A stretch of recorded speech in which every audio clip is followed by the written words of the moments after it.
Hello everyone. Nandito po kami sa sa parking lot. Punta po kami rito kasi po mag-order po kami ng makukot-kot. Diyan po, tapos naghanap po kami ng parking lot. Ito po yung napili po naming parkingan. So nandito po kami sa loob ng sasakyan namin, and then so ayan po. Kaya sabi ko po sa mister ko, dito po kami pupunta sa place na po. Tapos ayan po. Ayan po yung reason na dito ko po gustong mag-park. May mga may mga dakis. Pag may bread or like No bread. Don't have bread. kino-correct po ako ng mister ko. Pag may mga po yung kunwari sliced bread or kung ano man po, minsan po hinahagisan po namin yan sila. Wala naman po kami dala ngayon. So yan, nag-aano po sila dyan, nag-hang out para maghanap po ng mga bulate or warm.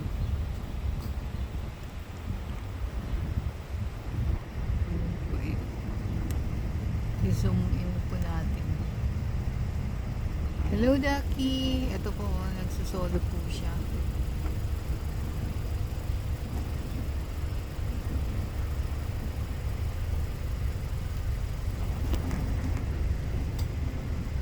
Sinusum in ko po.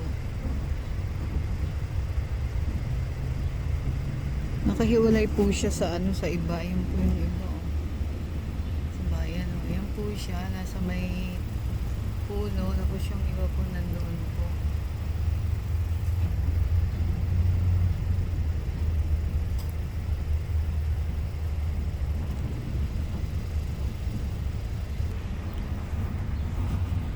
Sa Philippines po, may natirahan po kami na place na yung ibang, or should I say karamihan po, may alaga po silang mga itik. Siguro pareho yun, itik or pato. Itik at pato. But lagi ko pong nakikita yung pato. But so nung dito na po ako sa lugar na kinaroroonan ko po ngayon, nasa ibang bansa po ako, di may mga nakita po kami sa minsan po may mga nakikita po kaming lumilipad. Like one time po nakita po namin, and then inano ko po sa family ko, tapos sabi po ng baka yung anak ko po or mister ko, hindi ko na po maalala, sobrang tagal na po. In-explain niya po na hindi yan ibon, sabi niya ganun. Or kasi akala ko yung lumilipad lang ibon. So in-explain nila sa akin na hindi nga raw yun kumbaga pato yun, duck.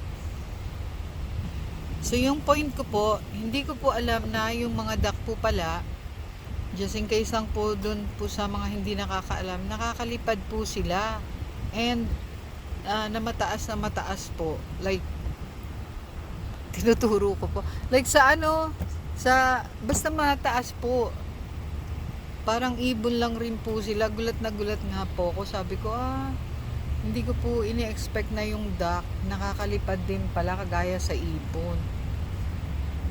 So yun po yung naano ko, kasi like I said, sa Philippines po nakakakita po ako ng duck doon na po sa dati namin tinitirahan. But hindi ko po ini-expect na, wala po akong nakitang mga duck na lumilipad. Kaya nung nandito na po ako sa place namin, nagulat nga po ako na minsan nga po nakita ko sila sa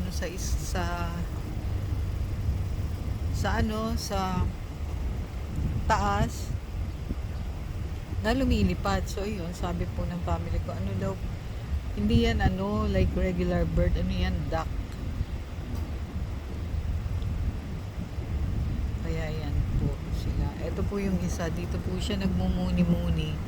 Solo po siya. Pag tiningnan nyo po, parang wala lang po, no, na ano. Pero, ang kinakain po nila, like I said, mga bulate or may mga insekto po dyan. Kahit po titingnan lang natin na parang regular lang po yan na damo or grass, may mga insekto po dyan. Yun po yung inaano nila kinakain. Tapos tingnan nyo po, oh, may mga sasakyan. Yan po yung mga sasakyan.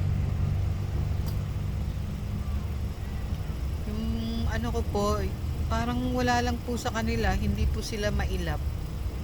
Pwede nga, yung iba po, kasi nga nasanay sila na parang bibigyan mo po sila ng bread. So, lalapit po sila. Kaya hindi po sila yung parang pag nilapitan mo, sisialis. Hindi po, yung iba po ganun, but yung iba po hindi.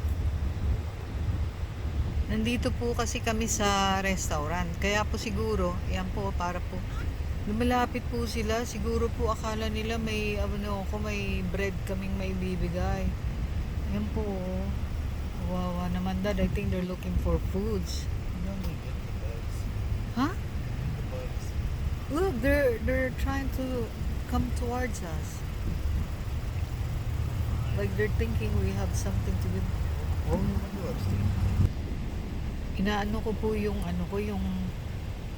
ina-extend ko po yung kamay ko kasi nga po binibidyo ko. Kasi pag sobrang malapit po sa bunganga ko, parang but akala po nila may binibigay kami bread. Tingnan po, meron po rito sasakyan, yan.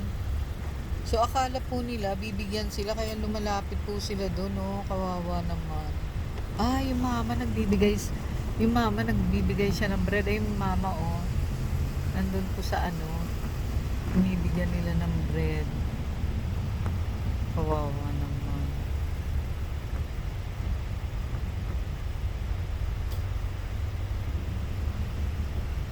Yung isa wala po siya paki, ayun lang po siya, kontento na po siya sa bulate tsaka mga insekto.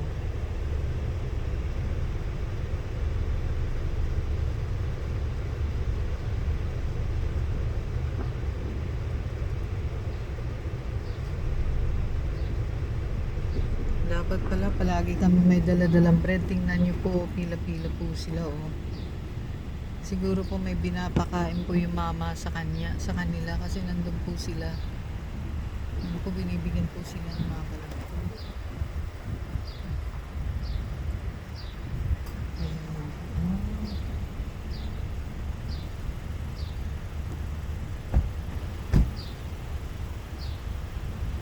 Umalis yung mga mama. Pupunta po sila sa restaurant.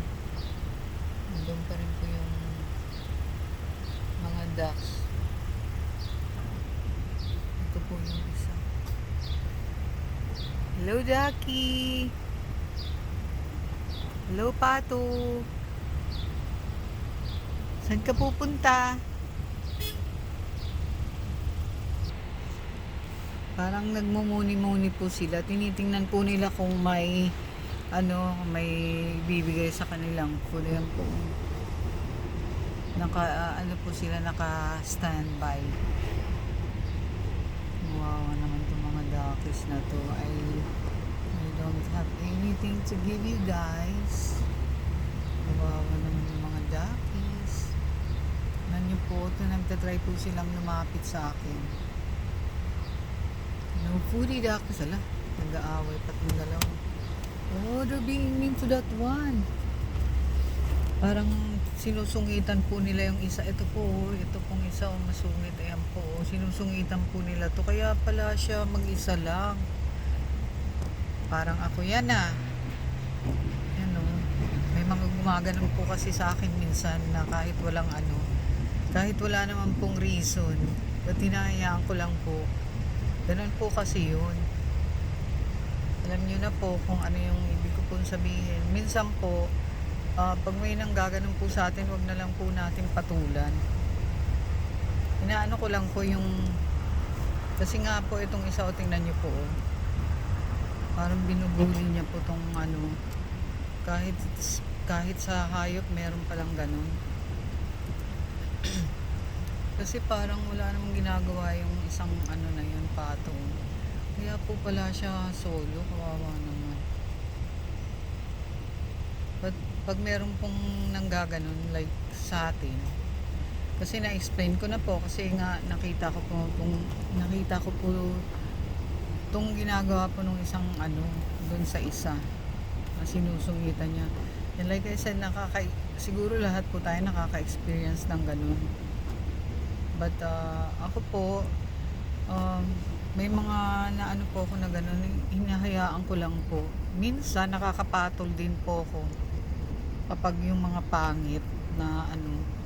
But mostly po tinatry ko pong wag ano na lang, yung hayaan ko na lang. Basta ganun lang po ako. Hindi naman po dahil santa ako or na o naduwag ako or anything. Hindi po. Sus Ginoo, hindi po talaga, promise. Pero ang isip ko po, ano naman po mapapala ako pag pinatulan ako? Basta yung ano ko po, basta hindi lang naman din po ako sasaktan, yung bubugbugin.